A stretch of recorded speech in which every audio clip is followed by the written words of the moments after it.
హరి ఓం. ఈనాటి మంత్రము అష్టదిక్పాలకాధిపత్యై నమః.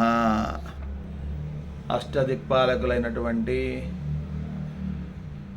ఇంద్రాది దేవతలందరికీ ఆధిపత్యం వహించేటటువంటి శ్రీ పద్మావతి అమ్మ, శ్రీ లక్ష్మీ స్వరూపైన పద్మావతీ దేవి పాదపద్మములకు నమస్కరించుచున్నాము. ఇంద్ర, అగ్ని, యమ, నైరుత, వరుణ, వాయు, కుబేర, ఈశాన వీరందరినీ మనం అష్టదిక్పాలకులు అంటాం. అటువంటి అష్టదిక్పాలకులందరికీ కూడాను ఆ మహాలక్ష్మీదేవి అధిపతి.